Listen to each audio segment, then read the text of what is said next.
नमस्कार दोस्तों, exam book में आपका स्वागत करता हूँ। लास्ट टाइम हमने मैथ में साधारण ब्याज कर लिया था। आज से हम चक्रवृद्धि ब्याज स्टार्ट कर रहे हैं। तो चक्रवृद्धि ब्याज के हम बहुत बेसिक से समझेंगे, क्योंकि चक्रवृद्धि ब्याज से अच्छा क्वेश्चन बनता है और उसको किस तरीके से जो है सेकंडों में सॉल्व करना है। धीमे धीमे ये चीज़ सीखेंगे, लेकिन पहले बेसिक देखते हैं कि किस तरीके से चक्रवृद्धि एक्चुअली चक्रवृद्धि ब्याज होता क्या है और कैसे जो है इसमें कितने टाइप होते हैं और क्या क्या चीज़ हमें पता होनी चाहिए जिससे हम चक्रवृद्धि ब्याज का क्वेश्चन कर सकें। ठीक है, तो सबसे पहले हेडिंग डालो चक्रवृद्धि ब्याज।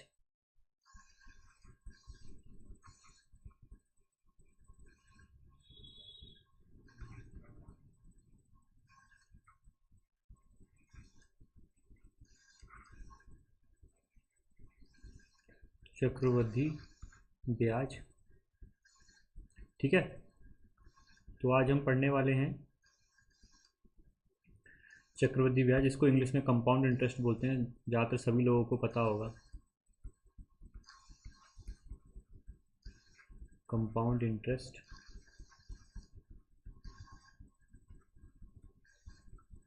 चलिए ठीक है। तो हमने कंपाउंड इंटरेस्ट पढ़ने से पहले हमने एक चीज़, जब साधारण ब्याज पढ़ रहे थे तब हमने एक चीज़ पढ़ी थी, और वो क्या था? हमने ये पढ़ा था साधारण ब्याज में हमने क्या पढ़ा था? हमने पढ़ा था कि साधारण ब्याज में जो दर होती है वो समान होती है और साधारण ब्याज हर साल समान रहता है, ठीक है। लेकिन चक्रवृद्धि ब्याज में क्या होता है? चक्रवृद्धि ब्याज, अगर मैं साधारण भाषा में बोलूँ, चक्रवृद्धि ब्याज में दर समान भी हो सकती है और बदल भी सकती है, साथ साथ जो ब्याज है वो हमेशा बदल जाता है, ठीक है। वो हमेशा चेंज हो जाता है, ठीक है। तो इस चीज़ को नोट कर लीजिए, जो है यहाँ पे लिख दिए सी आई में, यहाँ पे लिख दे रहा हूँ मैं, सी आई में जो ब्याज होता है, ब्याज बदल जाता है। सी आई में ब्याज बदल जाता है, ठीक है। और सी आई में जो दर होती है, सी आई में दर, सी आई में दर बदल जाती है। अब ये देखेंगे कैसे बदलती है।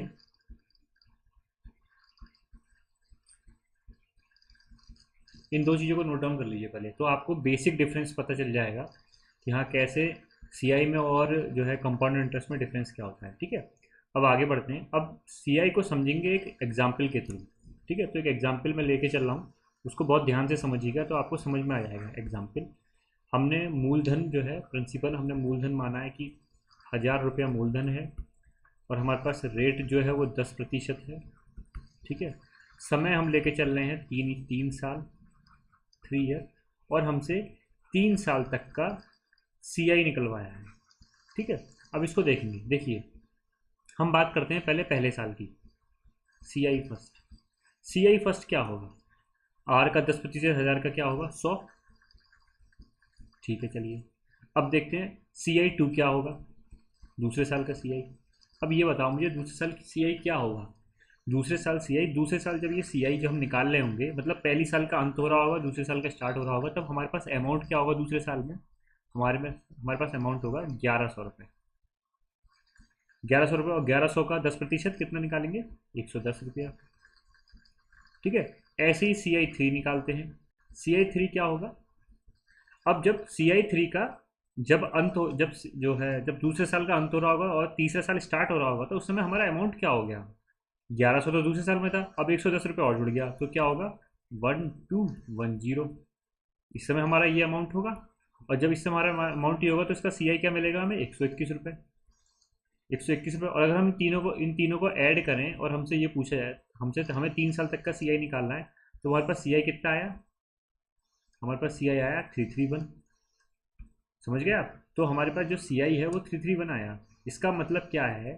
इसका मतलब यह है कि जो अमाउंट होगा, अमाउंट जो हमारा जो हमारा पहले साल का अमाउंट होगा, उससे जो ब्याज निकलेगा वो दूसरे साल के लिए प्रिंसिपल बन जाएगा। यहाँ पर ये मैं लिख दे रहा हूँ कि पहले पहले साल का अमाउंट और सीआई,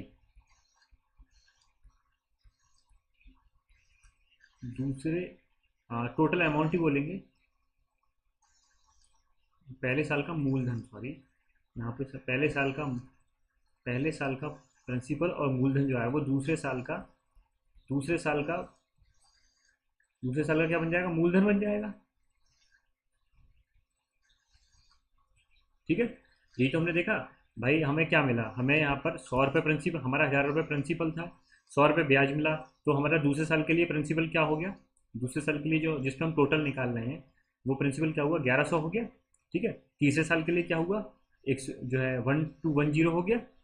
ठीक है, तो अब आगे बढ़ते हैं। अब इसी को एक तरीके से और देखते हैं। आपने एक तरीके से देख लिया, अब दूसरे तरीके से देखते हैं। मैं दोबारा ये लिख रहा हूँ, दोबारा मैं लिख रहा हूँ यहाँ पर हमारे पास जो है प्रिंसिपल जो है वो है 1000 रुपया।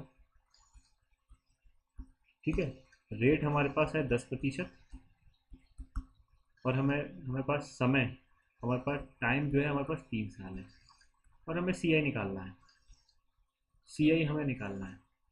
ठीक है, 3 साल के लिए। अब देखिए पहली साल, मैं यहाँ पे डाल देता हूँ फर्स्ट ईयर, पहली साल सीआई क्या होगा, सीआई हमारा 100 रुपया। दूसरी साल सेकेंड ईयर, यहाँ पे मैं डाल दे रहा हूँ second year, second year CI क्या होगा। अब यहाँ पर देखिए कि हमें जो है 1000 रुपये से 100 रुपया हमें जो ब्याज मिला ये तो मिलेगा ही मिलेगा, ये तो मिल ही रहा होगा भाई, पहली साल मिला दूसरी साल मिला। लेकिन हम चक्रवृद्धि ब्याज में ये जानते हैं, चक्रवृद्धि ब्याज में क्या होता है, ब्याज पर भी ब्याज मिलता है। तो हमें पहली साल में ब्याज कितना मिला, 100, इस पे भी हमें ब्याज मिलेगा, कितना मिलेगा, 10 रुपया। ठीक है, अब तीसरी साल की बात करते हैं।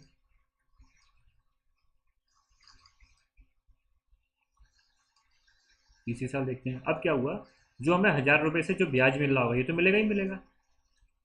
लेकिन हुआ क्या, हुआ ये जो हमने पहले और दूसरे साल में ये जो ब्याज लिए हैं ये वाले,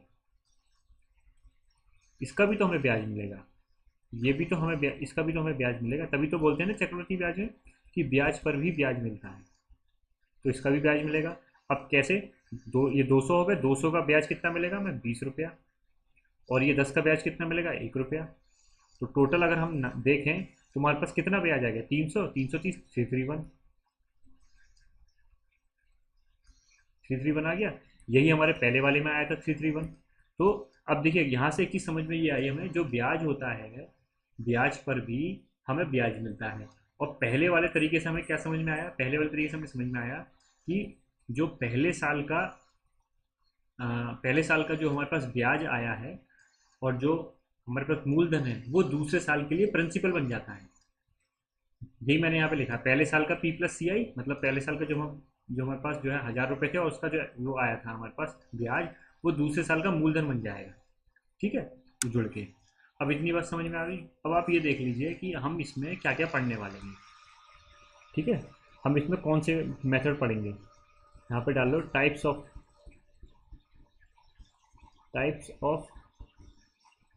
मेथड।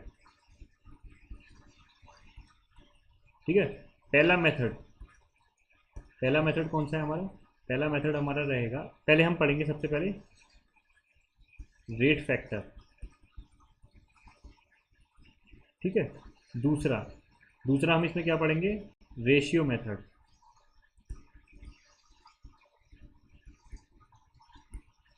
ठीक है, तीसरा मेथड, तीसरा मेथड हम क्या पढ़ेंगे इसमें, ट्री मेथड।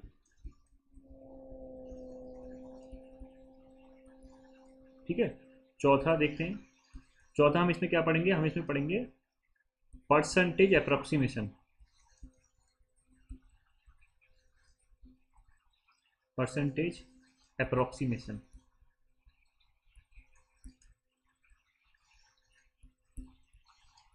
इतने हम इसमें चार मेथड तो पढ़ेंगे ही पढ़ेंगे, जिससे कि हम जो है किसी तरीके भी सवाल को टैकल कर सकें और उसका उसका हम जो है आंसर निकाल सकें। एक आगे हम पढ़ेंगे नेट इफेक्ट मेथड।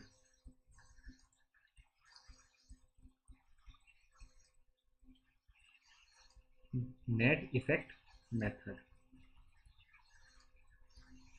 इतने हमें चीज़ें पढ़नी है और आज हम डिस्कस कर रहे हैं, आज हम डिस्कस करेंगे जो है आपका रेट फैक्टर हो। आज हम इसको स्टार्ट कर रहे हैं और धीमे धीमे जो है ये सारे टाइप हम कवर कर लेंगे। इतने चीज़ें करने के बाद आपको कोई प्रॉब्लम नहीं आएगी। ठीक है, अब आगे बढ़ रहा हूँ। तो पहले हेडिंग डाल लो यहाँ पर, रेट फैक्टर। रेट फैक्टर, यहाँ पे हेडिंग डालो रेट फैक्टर। अब रेट फैक्टर क्या होता है, पहले हम इसको निकाल लेते हैं कि रेट फैक्टर एक्चुअली आया कहाँ से। देखो, मान लो हमारे पास P जो है वो मूलधन है,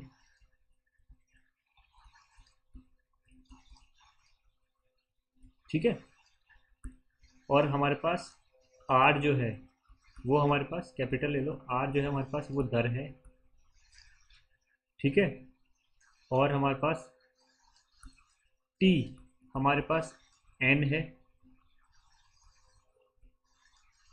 N ईयर है, ठीक है। तो हम क्या करते हैं, जब हम अमाउंट निकालते हैं तो अमाउंट इज इक्वल्स टू क्या होता है, P प्लस P, और एक सेकेंड, या P into R into T upon 100। यही तो करते हैं। अब क्या होगा, ये तो हमने जो पहली साल निकाला हमने ब्याज जो मिला वो, लेकिन होगा क्या, जब हम दूसरी साल निकालेंगे तो मैंने आपको बताया था कि ये अमाउंट प्रिंसिपल बन जाता है। जब ये अमाउंट प्रिंसिपल बन जाता है तो क्या होगा, ये जो फैक्टर है पी आर टी वाला, आर टी अपॉन 100, ये रिपीट होता है। तो हम इसमें से पी कॉमन ले लेते हैं और सीधे सीधे लिखते चले आते हैं, क्या, आर अपॉन 100, ठीक है। जब एक साल के लिए लेंगे तो यहाँ पे T1 हो जाएगा, ठीक है। और जब आगे चलेंगे तो भाई 1 प्लस आर अपॉन 100, 2 साल के लिए यहाँ पे 2 आ जाएगा। मैं लिख नहीं रहा हूँ, बस आपको बता रहा हूँ, ये ऐसे ही चलता रहेगा। और ये कहाँ तक आएगा, ये आएगा 1 प्लस आर अपॉन 100, और ये एन तक आएगा। अब जब ये एन तक आएगा तो क्या होगा, तब एक फॉर्मूला बनता है। फॉर्मूला क्या होता है, ए इक्वल्स टू ब्रैकेट में पी भार 1 प्लस आर अपॉन 100 की पावर एन, ये फॉर्मूला बनता है, ठीक है। ये फॉर्मूला आपने पढ़ा, आप लोगों ने ज़्यादातर ये सब फॉर्मूला पढ़ा होगा सबने। तो इस फॉर्मूले से हमें एक चीज़ निकल के आती है, वो क्या है, वो है आपका आर अपॉन 100। आर अपॉन 100 यहाँ पे क्या है, यहाँ पे रेट फैक्टर कहलाता है, ठीक है। आर अपॉन 100 एक रेट फैक्टर है। अब इसको एग्जाम्पल से समझते हैं। एक एग्जाम्पल ले लेता हूँ मैं, देखिए एग्जाम्पल है कि कोई कोई राशि, कोई जो है मूलधन है 1, ठीक है, वो क्या हुआ, 3 साल में 3 गुनी हो जाती है, ठीक है। तो ये बताना है मुझे कि यही, ये जो एक है, ये 27 गुनी, 27 गुना या 27 गुनी कितने साल में होगी, ये हमें बताना है। अब यहाँ से मैं रेट फैक्टर आपको समझाऊंगा कैसे। अब देखो, मुझे एक बार बताओ, ये इसको, ये 1 था, ठीक है, ये 1 था, 1 क्या हुआ भाई, 3 साल में ये 3 गुना हो गया, ठीक है। चलो यहाँ पे 3 ईयर लिखा, जो कि हमें क्वेश्चन में बताया गया है, 3 ईयर, यहाँ पे 3 गुना हो गया। तो मुझे ये बताया कि 3 कैसे हुआ होगा, मेरे ख्याल से यहाँ पे 3 से मल्टीप्लाई हुई हो, ठीक है। अब फिर आगे बढ़ते हैं, आगे बढ़ा, फिर 3 ईयर। अब जब फिर से जो है, फिर से 3 ईयर होगा, तो उससे क्या होगा, 3 ईयर फिर से आया, फिर से ये 3 गुना होगी। जैसी 3 गुना हुई तो फिर अभी क्या हो गई, ये 3 से मल्टीप्लाई हुई तो ये 9 गुना हो गई।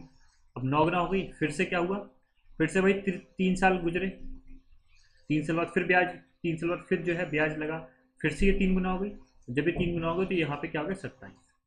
तो हमने ये बोलते हैं 27 गुना, 3 3 6 3 9। तो 9 साल में कोई भी अमाउंट 1 से 27 9 साल में हो जाता है। ये तो आपको समझ में आ गया। लेकिन अब मैं जो आपसे कह रहा था, ये जो थ्री है ना, ये थ्री जो है, ये हर जगह कांस्टेंट है। ये क्या है? ये यही यहाँ पर रेट फैक्टर है। ये रेट फैक्टर है, ये यहाँ पर रेट फैक्टर है।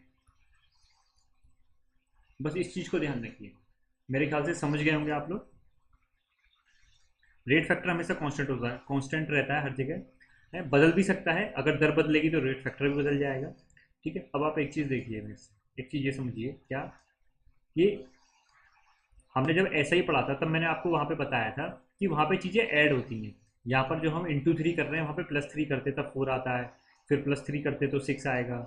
ठीक है, इस प्लस थ्री करते तो बारह आएगा, इस तरीके से होता है। लेकिन यहाँ पर क्या होता है, यहाँ पे मल्टीप्लाई होती है, किसी पर्टिकुलर नंबर से, पर्टिकुलर गुणांक से मल्टीप्लाई हो रही होती है, और जिससे कि वो जो अमाउंट है, मूलधन है, वो बढ़ जाता है।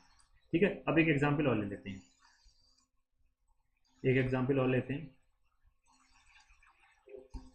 एग्जाम्पल है कि कोई कोई धनराशि है, वो 144 है, और वो 2 साल में, अभी सिंपल सिंपल एग्जाम्पल लेते हैं, 256 हो जाती है।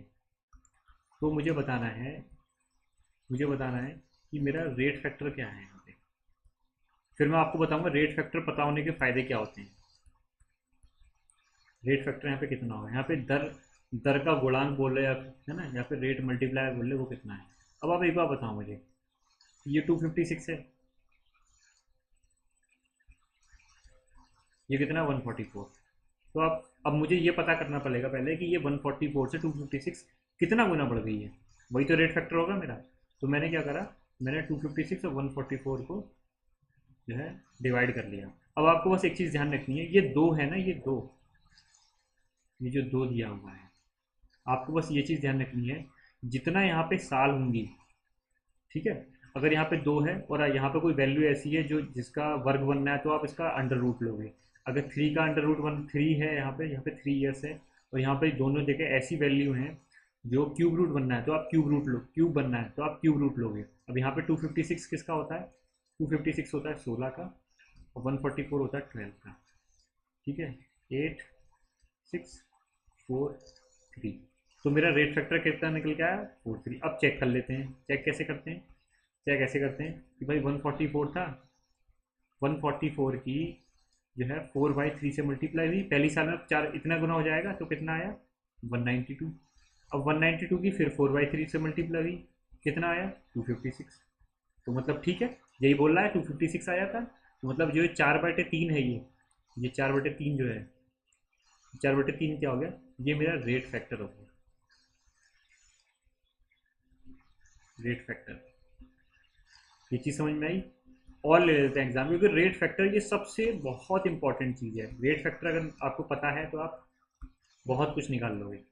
ठीक है, अगला एक एग्जाम्पल लेते हैं, और इस एग्जाम्पल को आप देखिएगा कि मान के चलो कि एक वैल्यू है 4096। ठीक है, और 4096 एक वैल्यू है, और ये क्या हुआ, ये 3 साल में, 3 साल में ये क्या होता है, ये 5832 हो जाती है। तो इसमें रेट फैक्टर कितना होगा, रेट फैक्टर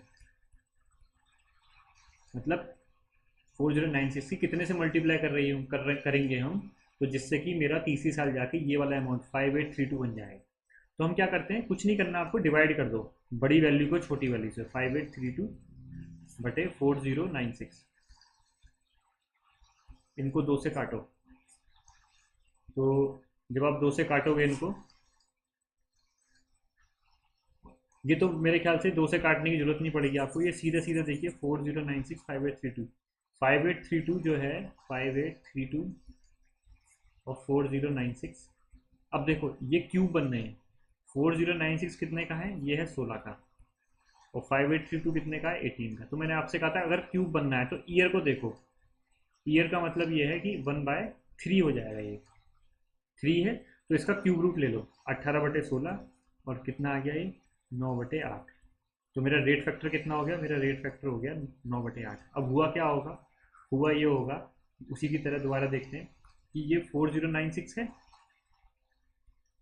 इस 4096 की मल्टीप्लाई 9/8 से हुई होगी, और 9/8 से मल्टीप्लाई होकर यहाँ पे कुछ वैल्यू आई होगी। फिर क्या हुआ, फिर मल्टीप्लाई 9/8 से हुई होगी, फिर यहाँ पे कोई वैल्यू आई होगी, ठीक है।